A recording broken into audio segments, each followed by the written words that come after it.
حصارِ بے نام و نشاں یہاں تیرے انتظار کی سولی قسط نمبر 17۔ مکتب خانے کے ٹھنڈے فرش پر آذر شاہ اب بھی گھٹنوں کے بل بیٹھا ہوا تھا، جیسے اس کی ریڑھ کی ہڈی کا آخری موہرا بھی ٹوٹ چکا ہو۔ زویا نے نہایت آرام سے اپنے گلے کو چھوا جہاں آذر کی انگلیوں کے سرخ نشان ابھر آئے تھے، مگر اس کے چہرے کا توازن اب بھی کسی جھیل کے ٹھہرے ہوئے پانی کی طرح برقرار تھا۔ اس نے زمین پر گرے ہوئے چائے کے کپ کے ٹکڑوں کو دیکھا اور پھر نہایت دھیمے قدموں سے چلتی ہوئی آذر کے سر پر آ کر کھڑی ہو گئی۔ اپنی انا کے جنازے پر یوں ماتم نہیں کرتے میر آذر شاہ، زویا کی آواز میں پگھلے ہوئے سیسے کی سی تلخی تھی۔ ابھی تو تماشا شروع ہوا ہے، جاؤ اور حویلی کا بڑا پورچ صاف کرواؤ، تمہاری بیگم کے آنے کا وقت ہو چکا ہے۔ آذر نے کوئی جواب نہیں دیا۔ اس نے اپنے سرخ سجائے ہوئے ماتھے کو فرش پر ٹکا دیا اور ایک لمبی بے دم سسکی اس کے حلق سے خارج ہوئی۔ وہ جانتا تھا کہ اب سے اس حویلی میں اٹھنے والا ہر سانس زویا میر ذوالفقار شاہ کا قرض ہوگا۔ شام کے وقت جب ہاسپٹل کی ایمبولینس حویلی کے بڑے لوہے کے پھاٹک سے داخل ہوئی تو کوئی ملازم استقبال کے لیے آگے نہیں بڑھا۔ سب دور دور کھڑے سہمے ہوئے اس منظر کو دیکھ رہے تھے۔ آذر نے آگے بڑھ کر ایمبولینس کا پچھلا دروازہ کھولا۔ نتاشا اسٹریچر پر بیٹھی ہوئی تھی۔ اس کا ریشمی لباس جو کبھی اس کے حسن کی گواہی دیتا تھا اب اس کے نحیف جسم پر لٹک رہا تھا۔ اس کے بال بکھرے ہوئے تھے اور اس کی کاجل سے پاک خشک آنکھیں سیدھی سامنے دیوار کو گھور رہی تھیں۔ اس کی گود خالی تھی مگر اس کے دونوں ہاتھ مسلسل ہل رہے تھے جیسے وہ ہوا میں کسی بچے کو جھولا جھلا رہی ہو۔ نتاشا، چلو گھر آ گیا ہے۔ آذر نے لرزتی آواز میں اس کا ہاتھ تھامنا چاہا مگر نتاشا نے ایک جھٹکے سے اپنا ہاتھ پیچھے کھینچ لیا اور وحشت زدہ نظروں سے حویلی کے اونچے برجوں کو دیکھنے لگی۔ جیسے ہی اس کی نظر دالان کی ان خونی سیڑھیوں پر پڑی اس کے حلق سے ایک تیز نوکیلی چیخ نکلی۔ وہ کھڑی ہے آذر!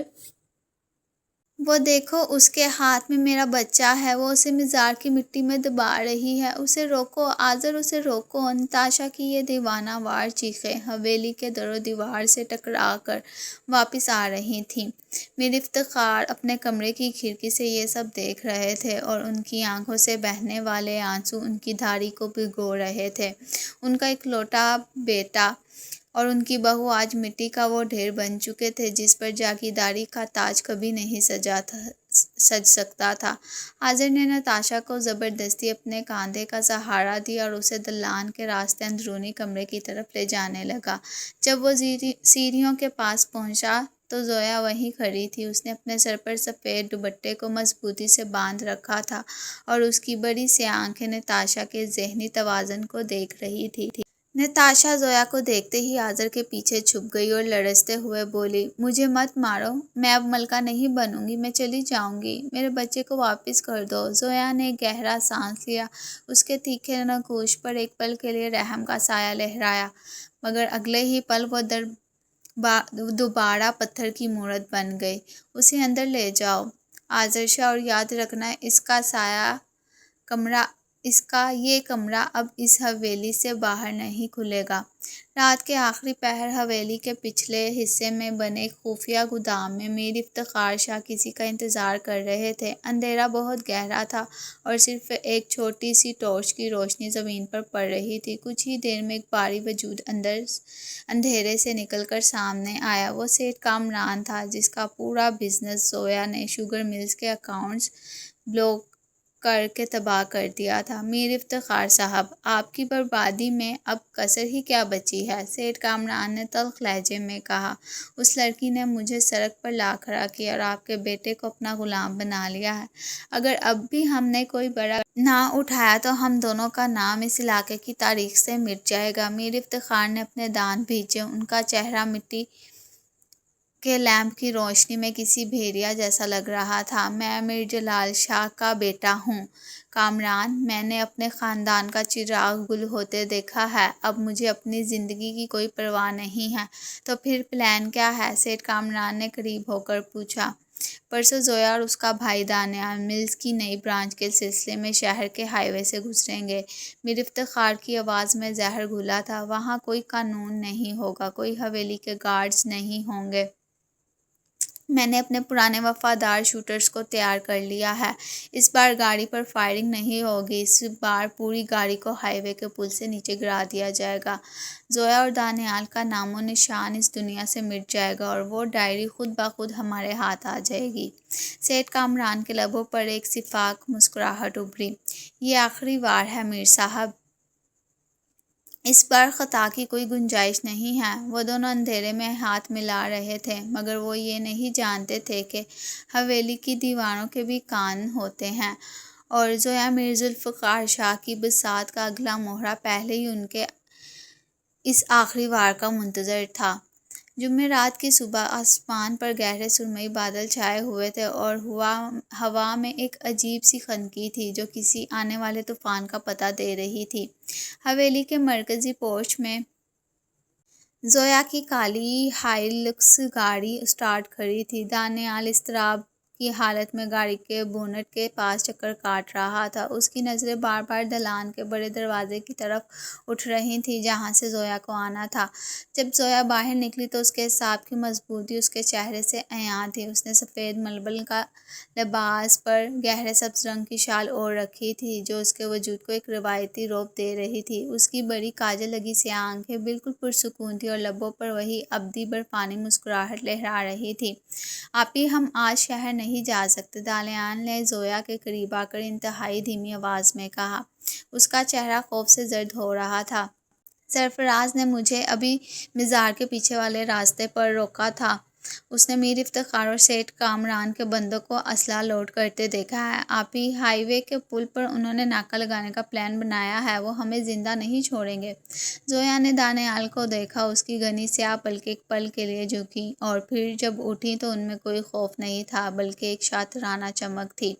دانیال، زویا نے شال کا پلو اپنے شانے پر جماتے ہوئے بہت دھیمے اور کاٹدار لہجے میں کہا، شکار جب خود جال کی طرف بڑھے تو صیاد کو پیچھے نہیں ہٹنا چاہیے بلکہ اپنے جال کو مزید مضبوط کر دینا چاہیے۔ اگر میر افتخار سمجھتے ہیں کہ وہ اس حویلی کے آخری وارثوں کو راستے سے ہٹا دیں گے تو انہیں اپنی اس بھول کی قیمت چکانی ہوگی۔ تم گاڑی میں بیٹھو۔ لیکن آپی، میں نے کہا نا، گاڑی میں بیٹھو دانیال۔ زویا کی آواز میں وہ رعب تھا جس کے سامنے دانیال کبھی انکار نہیں کر سکتا تھا۔ وہ خاموشی سے ڈرائیونگ سیٹ پر بیٹھ گیا جبکہ زویا پچھلی سیٹ پر جا بیٹھی۔ اس کے ہاتھ میں اس کے دادا کی وہ کالی چمڑے کی ڈائری تھی جو میروں کی موت اور زندگی کا فیصلہ کرنے والی تھی۔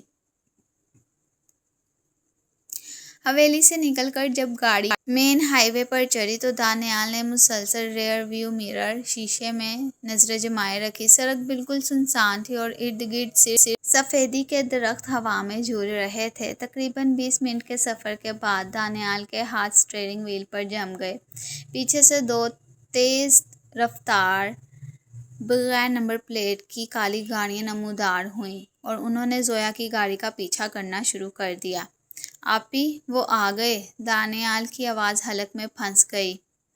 گاڑی کی رفتار کم مت کرنا دانیال، اور نہ ہی انہیں اوورٹیک کرنے دینا، زویا نے پچھلی سیٹ سے نہایت پرسکون آواز میں ہدایت دی۔ اس نے اپنی جیب سے فون نکالا اور ایک نمبر ڈائل کر کے صرف اتنا کہا کہ وہ جال میں آ چکے ہیں، پوزیشن سنبھالیں۔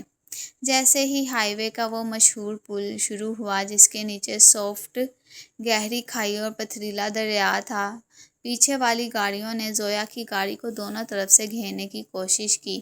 ایک گاڑی سے سیٹھ کامران کا خاص گنڈا جبار آدھا باہر نکلا اور اس کے ہاتھ میں پکڑی کلیشنکوف سیدھی دانیال کے سر کی طرف اٹھی۔ ٹھاں ٹھاں گولیوں کی تڑتڑاہٹ سے ہائی وے کا سناٹا گونج اٹھا۔ گولی زویا کی گاڑی کے پچھلے شیشے کو چور چور کرتی ہوئی نکل گئی۔ دانیال نے گھبرا کر گاڑی کا رخ بدلا مگر بائیں طرف والی گاڑی نے ان کی گاڑی کو زوردار ٹکر ماری۔ زویا کی گاڑی کا توازن بگڑا اور وہ پل وہ پل کے لوہے کی ریلنگ سے جا ٹکرائی۔ لوہے کے ٹوٹنے کی خوفناک آواز آئی۔ سیٹھ کامران کے گنڈوں نے اپنی گاڑیاں روکیں اور اسلحہ تانے باہر نکل آئے۔ جبار مکرانہ ہنستا ہوا آگے بڑھا۔ زویا شاہ، نکل باہر، بہت شوق تھا نا تجھے میروں کی وراثت سنبھالنے کا، آج تیرا اور تیرے بھائی کا نام و نشان اس کھائی میں دفن ہو جائے گا۔ وہ جیسے ہی گولی چلانے کے لیے زویا کی گاڑی کے ٹوٹے ہوئے شیشے کے قریب پہنچا، اچانک ہائی وے کے دونوں اطراف کے جنگلات سے پولیس کی 4 گاڑیاں سائرن بجاتی ہوئی نمودار ہوئیں۔ ان کے پیچھے 2 بھاری سیکیورٹی ویگنیں تھیں جن میں حویلی کے وفادار گارڈ سوار تھے۔ جبار اور اس کے بندوں کے ہوش اڑ گئے۔ پولیس یہاں کیسے؟ سیکٹر کمانڈر نے لاؤڈ اسپیکر پر پکارا، ہتھیار ڈال دو، تم لوگ چاروں طرف سے گھیر لیے گئے ہو۔ سیٹھ کامران کے گنڈوں نے بچنے کے لیے فائرنگ کرنی چاہی، مگر پولیس اور حویلی کے گارڈز نے سیکنڈوں میں ان پر گولیوں کی بوچھار کر دی۔ جبار کے کاندھے پر گولی لگی اور وہ تڑپ کر سڑک پر گر پڑا۔ باقی گنڈوں نے فوراً اپنے ہاتھ ہوا میں کھڑے کر دیے۔ گاڑی کا دروازہ کھلا اور زویا دھیمے قدموں سے باہر نکلی۔ اس کا سفید ململ کا لباس مٹی اور شیشے کے ٹکڑوں سے اٹا ہوا تھا، مگر اس کے ماتھے پر شکست یا خوف کی ایک لکیر بھی نہیں تھی۔ وہ چلتی ہوئی زخمی جبار کے پاس آئی، جس کا خون سڑک پہ بہہ رہا تھا۔ زویا نے اپنے ہاتھ میں پکڑا فون اس کے سامنے کیا، جس پہ میر افتخار اور سیٹھ کامران کی گزشتہ رات کی پوری ریکارڈنگ چل رہی تھی، جو زویا کے وفادار سرفراز نے چپکے سے ریکارڈ کی تھی۔ اپنے مالکوں سے کہنا جبار کہ زویا میر ذوالفقار شاہ کو مارنے کے لیے جگر چاہیے، جو میروں کے پاس کبھی تھا ہی نہیں۔ زویا نے اپنے بوٹ کی نوک سے جبار کا گرا ہوا پستول پڑے دھکیلا۔ اس کے لبوں پر وہی شفاف برفانی مسکراہٹ تھی۔ انسپکٹر صاحب، ان سب کو اندر کریں اور سیٹھ کامران اور میر افتخار کے وارنٹ گرفتاری ابھی اسی وقت جاری کروائیں۔ دانیال نے راحت کا گہرا سانس لیا، مگر وہ جانتا تھا کہ یہ جنگ ابھی ختم نہیں ہوئی تھی۔ اصل حساب کتاب تو ابھی حویلی میں میر افتخار سے ہونا باقی تھا، جہاں اظہر شاہ اپنی پاگل بیوی کو سنبھالے اس انجام کا منتظر تھا۔